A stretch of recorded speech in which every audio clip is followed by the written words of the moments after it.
Hello students, welcome to my channel. This is Gunjan Sharma.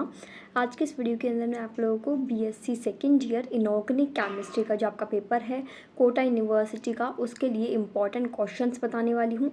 आप अपनी exam के लिए सबसे पहले ये जो क्वेश्चंस मैं आपको बताने वाली हूँ इनको करना है। बाद में यदि आपके पास टाइम बचता है तो एक्स्ट्रा आप टॉपिक्स पढ़िए, लेकिन आपकी फ़र्स्ट प्रायोरिटी होनी चाहिए आज की वीडियो के क्वेश्चन। अब जैसा कि आपके 5 यूनिट्स हैं, inorganic chemistry, physical chemistry, organic chemistry, सभी में आपकी 5-5 यूनिट है।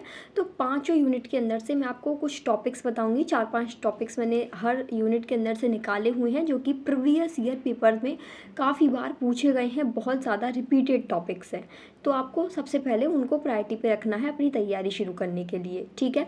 तो शुरुआत करते हैं हम। सबसे पहले यहाँ पर मैं आपको इंग्लिश मीडियम में भी दिखाऊंगी और हिंदी मीडियम में भी दिखाऊंगी, तो आपको यहाँ से स्क्रीनशॉट ले लेना है हर यूनिट के इंपॉर्टेंट टॉपिक्स का। तो आपकी फर्स्ट यूनिट है chemistry of first transition series. इसके अंदर आपका पहला इंपॉर्टेंट टॉपिक है general properties of transition elements. अब ट्रांजिशन एलिमेंट्स की कौन कौन सी प्रॉपर्टीज़ अब तक पूछी गई है? Metallic property, atomic radii, reactivity, hardness, reducing property, oxidation state, complex formation, magnetic property. ये सारी प्रॉपर्टीज़, मतलब उसमें डायरेक्ट यदि बड़े मार्क्स में आएगा तो वो आपसे डायरेक्ट पूछेगा कि ट्रांजिशन एलिमेंट्स की प्रॉपर्टीज़ को एक्सप्लेन करो, तो उसमें आपको ये सभी प्रॉपर्टीज़ के बारे में थोड़ा थोड़ा सा एक्सप्लेन करना है, ठीक है, पॉइंट बना बना के। और नेक्स्ट इसमें टॉपिक है कलर ऑफ ट्रांजिशन मेटल। तो ट्रांजिशन मेटल में जो कलर होता है वो दो कारण की वजह से होता है, डीडी ट्रांजिशन और चार्ज ट्रांसफ़र। यदि वो आपसे पर्टिकुलर इस तरीके से क्वेश्चन आता है डीडी ट्रांजिशन के बारे में लिखिए, तब तो आपको एक ही बताना है। लेकिन यदि ऐसा आता है कि ट्रांजिशन मेटल के कलर के बारे में एक्सप्लेन करिए, तो आपको दोनों के बारे में थोड़ा थोड़ा सा लिख देना है उसमें, ठीक है, इस तरीके से। अब ये तो हो गया इंग्लिश मीडियम में टॉपिक्स। हिंदी मीडियम वाले भी यहाँ से स्क्रीनशॉट ले लीजिए, क्योंकि वही टॉपिक्स मैंने हिंदी मीडियम में भी ट्रांसलेट करके यहाँ पर डाले हुए हैं, ताकि हिंदी मीडियम वालों को कोई भी वर्ड्स में दिक्कत ना आए, ठीक है। फिर नेक्स्ट है यूनिट 2, आपकी chemistry of second and third transition series. ये आपकी सबसे छोटी यूनिट है। फर्स्ट और सेकंड यूनिट आपकी छोटी यूनिट है, इसमें बस गिनती के 2-3 ही टॉपिक हैं आपके, और वही एग्जाम में पूछे जाते हैं बार बार, ठीक है। और ये पूरे टॉपिक्स के जो आंसर्स है ना, वो आंसर आपको मेरे नोट्स से मिल जाएंगे। यदि आप न्यू स्टूडेंट्स हैं, इस चैनल पर पहली बार आए हैं, तो आपको इस चैनल का जो ऐप है जीनियस स्टूडेंट के नेम से, उस ऐप के अंदर हर चैप्टर के हर यूनिट वाइज और पूरा कंप्लीट पेपर आपको जैसे भी नोट्स चाहिए उस तरीके से नोट्स मिल जाएंगे। तो आप ऐप पर चेक कर लें, ठीक है। ऐप में से नोट्स कैसे डाउनलोड करने हैं, कैसे परचेज करने हैं, वो पूरा मैंने एक वीडियो में समझाया हुआ है। उस वीडियो का लिंक आपको डिस्क्रिप्शन बॉक्स में मिल जाएगा, तो उसे आप चेक कर लीजिएगा। तो यूनिट सेकंड से हमारा chemistry of second and third transition series, इसमें हमारे 3 टॉपिक हैं। फर्स्ट है comparison between second and third transition series, दूसरा है stereo chemistry between second and third transition series, और तीसरा है मैग्नेटिक प्रॉपर्टी। ये 3 ही टॉपिक आते हैं। आपको जो मैं यहाँ पर बता रही हूँ ना, सिर्फ इतना भी यदि आपने पढ़ लिया तो ये भी आपके लिए सफिशिएंट है। आराम से 80% तक पहुँच रहे हो इन टॉपिक्स के साथ। इसलिए इन टॉपिक्स में से तो कोई सा भी टॉपिक मत छोड़िएगा। जितने अच्छे से नोट्स में बताया हुआ है, यदि आप वो भी कंप्लीट कर लेते हैं तो सफिशिएंट है।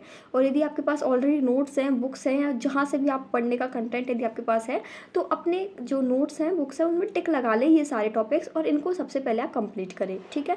यूनिट 3 है आपकी कोऑर्डिनेशन कंपाउंड। कोऑर्डिनेशन कंपाउंड के अंदर आपका पहले इंपॉर्टेंट टॉपिक है किलेट लिगेंड्स, दूसरा है optical isomerism in octahedral complex. अभी टेट्राहेड्रल वाला भी है आपके सिलेबस में और ऑक्टाहेड्रल भी है, बट आपको ऑक्टाहेड्रल वाला करना है क्योंकि ऑक्टाहेड्रल वाला ज़्यादा पूछा गया है।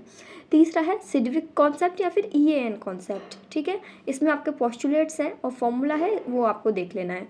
नेक्स्ट है Werner's theory of coordination compound, और उसके बाद है valence bond theory and it's limitation. ये तो काफ़ी बार आया हुआ है, वैलेंस बॉन्ड थ्योरी बहुत इंपॉर्टेंट है। नेक्स्ट है बैक बॉन्डिंग। बैक बॉन्डिंग में एक जो डायग्राम बना हुआ है, तो उस डायग्राम को आपको बहुत ही अच्छे से कॉपी में प्रेजेंट करना है यदि ये क्वेश्चन आपका आता है बैक बॉन्डिंग का। क्योंकि यदि आपने वो डायग्राम अच्छे से एक्सप्लेन कर दिया ना बैक बॉन्डिंग वाला, तो वो आपकी थ्योरी पढ़े ना पढ़े, क्योंकि डायग्राम से ही ये पूरा टॉपिक मतलब क्लियर हो जाता है। डायग्राम देख के पूरी चीज़ समझ में आ जाती है इस टॉपिक की। तो डायग्राम में यदि आपने गलती करी तो वो आपके नंबर पक्का काटेगा, भले ही आपने थ्योरी सही लिखी हो। तो वो चीज़ का आप ध्यान रखें, ठीक है। अब हिंदी मीडियम वाले यहाँ से स्क्रीनशॉट ले लीजिए। नाउ नेक्स्ट यूनिट है आपकी unit 4, chemistry of lanthanides and actinides. इसमें आपके 4 टॉपिक है वही, ये भी छोटी सी यूनिट है। Properties of lanthanide and actinide, इसकी कुछ प्रॉपर्टी है 5-6, उन सभी को पॉइंट में थोड़ा थोड़ा सा सभी प्रॉपर्टीज़ के बारे में देख लेना। दूसरा है reason for lanthanide contraction, L का मतलब है यहाँ पर लैंथेनाइड कॉन्ट्रैक्शन, ये काफ़ी बार आया हुआ है। और कॉन्सिक्वेंसेज ऑफ लैंथेनाइड कॉन्ट्रैक्शन, ये दोनों साथ में ही आते हैं, मतलब दोनों में से कोई ना कोई एक तो आपसे पूछा ही जाता है। ठीक है। और नेक्स्ट आपका इलेक्ट्रॉनिक कॉन्फ़िगरेशन, तो वो आप डायरेक्ट याद कर लेना, छोटे मार्क्स में भी आपसे कोई भी एक एलिमेंट का इलेक्ट्रॉनिक कॉन्फ़िगरेशन पूछा जा सकता है, ठीक है। और हिंदी मीडियम वाले यहाँ से इन टॉपिक्स का स्क्रीनशॉट ले सकते हैं। वैसे तो ये जो लिख रही हूँ मैं इंग्लिश मीडियम में भी आपको समझ में आ जाएगा, बट फिर भी यदि कोई भी वर्ड्स आपको देखना हो पर्टिकुलर तो आप देख सकते हैं, ठीक है। फिर नेक्स्ट है आपकी unit 5 acid and base, non aqueous solvent और ऑक्सीडेशन एंड रिडक्शन। ये आपका थोड़ा सा बड़ा यूनिट है क्योंकि इसके अंदर 3 चैप्टर्स आते हैं। अब इन तीनों चैप्टर में से मतलब ऐसा नहीं है कि एक ही चैप्टर से आपके जो क्वेश्चन आते हैं ना ऑप्शन के अंदर, तो एक ही चैप्टर से नहीं आएगा, अलग अलग चैप्टर से आएंगे, इसलिए आपको पूरे चैप्टर करने पड़ेंगे इसके। यूनिट 5 के अंदर आपके 3 चैप्टर हैं, acid base, non aqueous solvent और ऑक्सीडेशन रिएक्शन, ठीक है। तो इसमें आपके इंपॉर्टेंट टॉपिक है, देखो जो आपका फर्स्ट चैप्टर है एसिड एंड बेस, उसके अंदर 3 इंपॉर्टेंट पॉइंट्स हैं, 3 इंपॉर्टेंट टॉपिक्स हैं। पहला है अरेनियस कॉन्सेप्ट, दूसरा है ब्रॉन्स्टेड लोरी कॉन्सेप्ट और तीसरा है लक्स फ्लूइड कॉन्सेप्ट। ये 3 कॉन्सेप्ट है फर्स्ट चैप्टर के अंदर और ये तीनों के बारे में आपको पढ़ना पड़ेगा क्योंकि इन तीनों में से एक आता ही है, ठीक है। फिर नेक्स्ट आपका जो चैप्टर है इसमें नॉन एक्वस सॉल्वेंट, इसके अंदर से पूछी जाती है रिएक्शन। तो आपको रिएक्शन कौन सी याद करनी है, देखिए रिएक्शन इन लिक्विड अमोनिया। अब लिक्विड अमोनिया में भी एक तो एसिड बेस वाली रिएक्शन, एक प्रेसिपिटेशन रिएक्शन और एक है ये एमाइनोलाइसिस वाली रिएक्शन, ठीक है। ये 3 रिएक्शन नोट्स में डाली हुई है, इनको आप कर लेना। और दूसरा पूछा जाता है रिएक्शन इन लिक्विड SO2 के अंदर। तो लिक्विड SO2 की एक तो एसिड बेस वाली रिएक्शन और एक सॉल्वेशन वाली रिएक्शन, ये 2 रिएक्शन आपको याद रखनी है। फिर जो आपका थर्ड चैप्टर है इसमें ऑक्सीडेशन एंड रिडक्शन, इसके अंदर से फ्रोस्ट डायग्राम, लेटिमर डायग्राम और परवर्क्स डायग्राम, इन तीनों में से एक आएगा ही आएगा, चाहे सेक्शन बी में आए सेक्शन सी में आए, लेकिन आएगा ही आएगा, ठीक है। तो ये आपको याद रखना है। अब हिंदी मीडियम वाले यहाँ से इसका स्क्रीनशॉट ले सकते हैं, ठीक है। तो इस तरीके से ये हो गए आपके 5 यूनिट इनऑर्गेनिक केमिस्ट्री के इंपॉर्टेंट क्वेश्चंस, इनको आपको पूरे कर लेने हैं। प्लीज़ इसे ज़्यादा से ज़्यादा BSc स्टूडेंट्स तक शेयर करें ताकि वो भी यहाँ से अपनी एग्ज़ाम की जो अब आने वाली है उसकी तैयारी अच्छे से कर सके। और लास्ट टाइम पर इधर उधर भटकने की जगह जो मैंने आपको टॉपिक बताए हैं इनको कर लो, कहीं से भी नोट्स नहीं है तो नोट्स परचेज कर लो, ऐप के अंदर नोट्स मिल जाएंगे। आपके पास जो कंटेंट है उसमें से चाहे इन टॉपिक्स को कर लो, ये आपके लिए सफिशिएंट है, आराम से पास करा देगा। 80% का मटेरियल मैंने आपको प्रोवाइड करा दिया है। अब आपके ऊपर है कि आप इसे कितना पढ़ते हो, कितना अच्छे से याद करते हो, ठीक है।